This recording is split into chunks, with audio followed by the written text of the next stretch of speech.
Hello friends, સ્વાગત છે તમારું મારી ચેનલમાં। પરંતુ છોકરો બીજવર છે એટલે જ નહીં પણ તે પુત્રનો પિતા પણ છે। શું આપણી ચંદ્રા? આ બધો વિચાર કરવાનો કોઈ ફાયદો નથી સરલા। આપણી ચંદ્રાની ઉંમર પણ વધવા માંડી છે, 40ની થવા આવી છે। એકાદ 2 વર્ષ પછી તો બીજવર મળવાના પણ ફાંફા પડશે। પ્રથમ લગ્નના પુત્રનું શું? આપણી ચંદ્રા એ જવાબદારી ઉપાડી શકશે? હમણાં તો મિતુલનો પુત્ર તેના મામા મામી પાસે રહે છે, આથી ચંદ્રા પર એની જવાબદારી આવશે નહીં, પિતાએ કહ્યું। આમ છતાં પણ ચંદ્રા આ પુત્રની જવાબદારી સંભાળશે નહીં એ વાતનો ખુલાસો લગ્ન પૂર્વે જ થઈ જવો જોઈએ। સારું, આપણે પહેલેથી જ આ બાબતની સ્પષ્ટતા કરી લઈશું। બાકી છોકરો અને સ્થળ સારું છે, આ ઉંમરે ચંદ્રાને આથી સારું ઠેકાણું મળે તેમ નથી। બાજુના ઓરડામાં બેઠેલી ચંદ્રા મમ્મી પપ્પાની આ વાત સાંભળી હતી। તેની આંખો સજ્જડ થઈ ગઈ। ચંદ્રા ભણેલી ગણેલી હતી, દેખાવે પણ સારી હતી, સંસ્કારી હતી, ઘરકામમાં પણ હોશિયાર હતી, પરંતુ તેના પિતાની સામાન્ય સ્થિતિને કારણે તેના લગ્ન થતા નહોતા।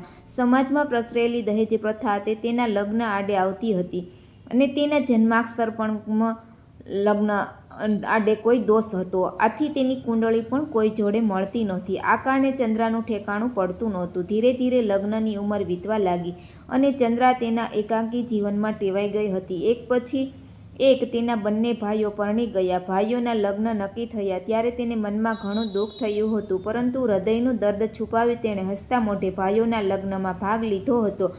ઘરમાં 2 ભાભીઓ આવી, તેમના સંતાનો જન્મ્યા। ભાભીએ અને તેમને સંતાનોને ખુશ રાખવામાં ચંદ્રાના દિવસો જવા લાગ્યા। નોકરી કરીને કમાતી હોવા છતાં પણ તે ભાઈ ભાભીઓની ઓશિયાળી બની ગઈ।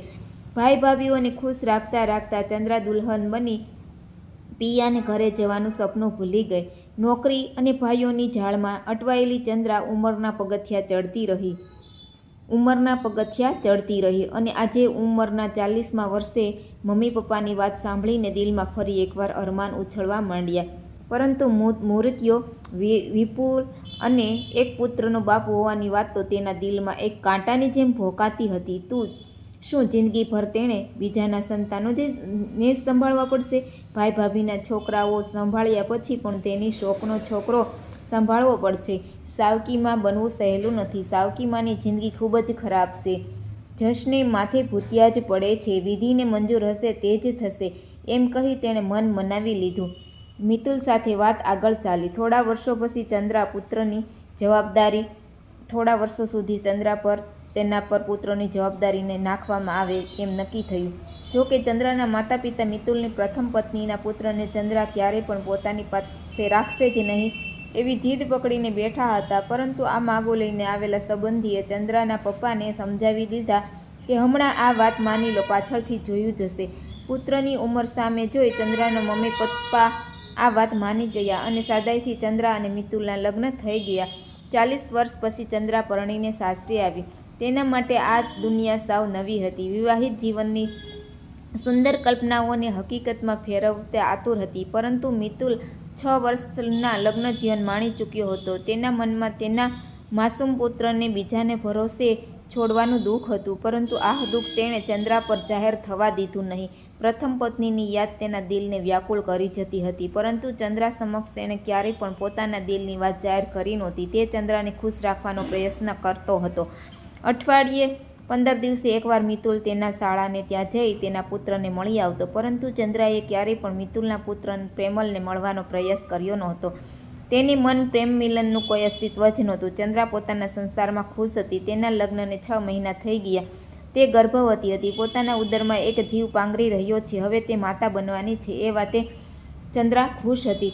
ચંદ્રા ભૂલે ચૂકે પણ પ્રેમલ વિશે કોઈ વાત કરતી નહીં। ગર્ભવતી બન્યા પછી તો તે વધુ ગભરાવા લાગી। પ્રેમલ આ ઘરમાં આવશે તો તેની અને તેના આવનાર સંતાનના જીવનની બધી ખુશીઓ છીનવી લેશે એવો ડર તેના મનમાં ઘર કરી ગયો હતો। પ્રેમલ પણ 3 વર્ષનો હતો। તે હવે શાળાએ જવા માંડ્યો હતો।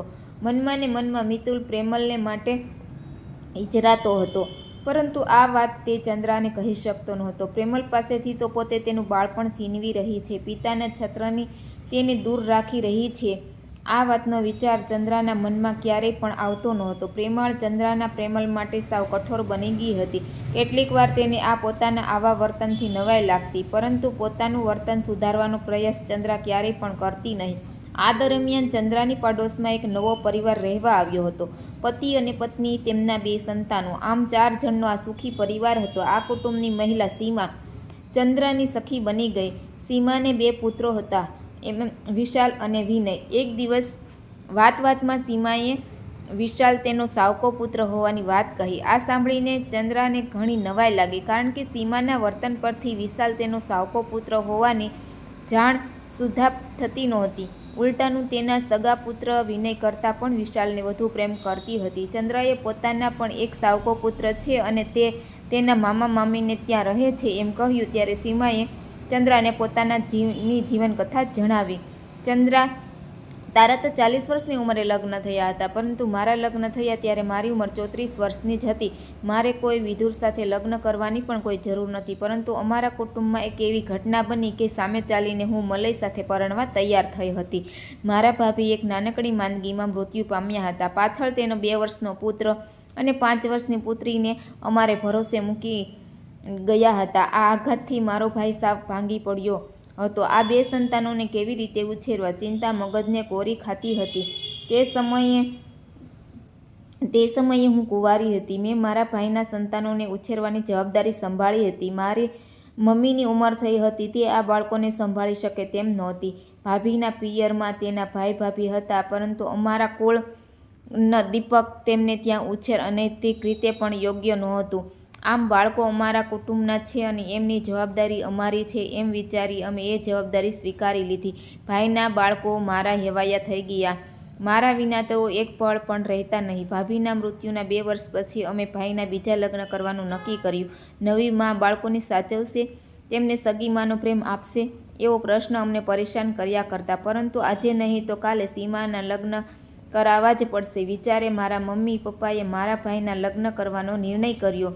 મંજુ નામની એક સ્ત્રીનું માંગવું આવ્યું. તે મારા ભાઈ માટે બધી રીતે યોગ્ય હતી. આથી મંજુ સાથે મારા ભાઈના લગ્ન કરાવવાનું નક્કી કર્યું. લગ્નના થોડા મહિના પછી મારા ભાઈની અમદાવાદ બદલી થઈ ગઈ અને ભાભીની અમદાવાદ જવાની તૈયારી કરવા માંડ્યા.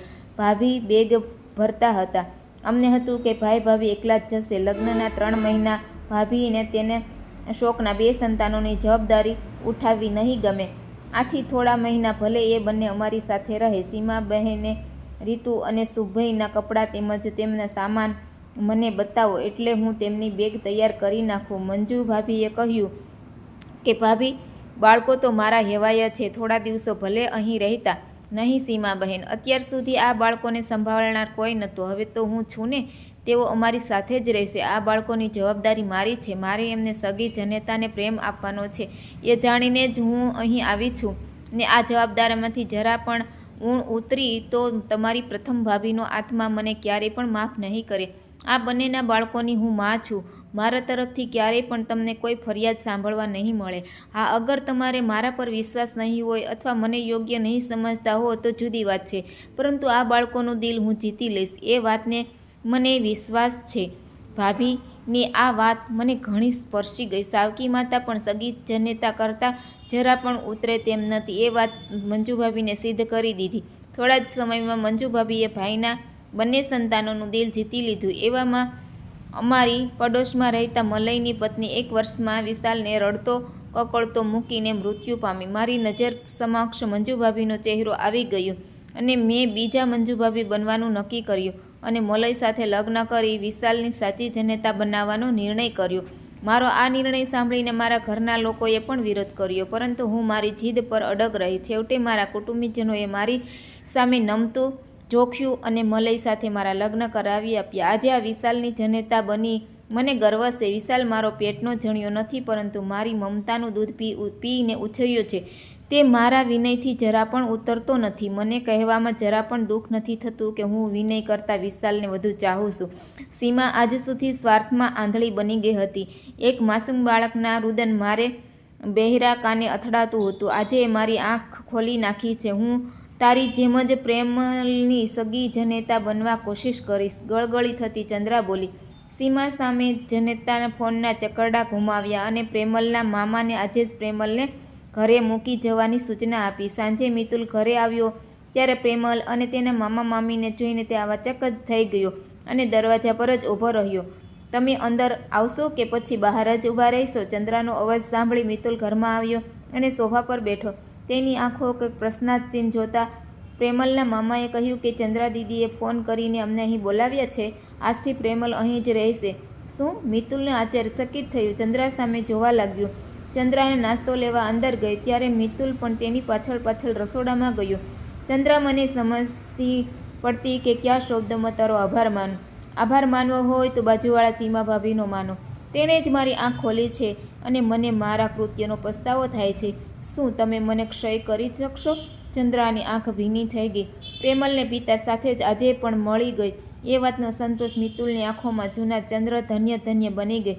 તેના સંતાનના જન્મને તો હજુ 3 મહિનાની વાર હતી, પરંતુ 3 મહિના પહેલાં જ તેણે પ્રેમલને ગળે બગાડીને માતૃત્વ પ્રાપ્ત કરી લીધું. તો મિત્રો, તમને આ સ્ટોરી કેવી લાગી તે મને કોમેન્ટમાં જરૂર જણાવજો. તો તમને આવી ફરી નવી સ્ટોરીઓ સાંભળવા માટે ચેનલને સબસ્ક્રાઈબ કરો.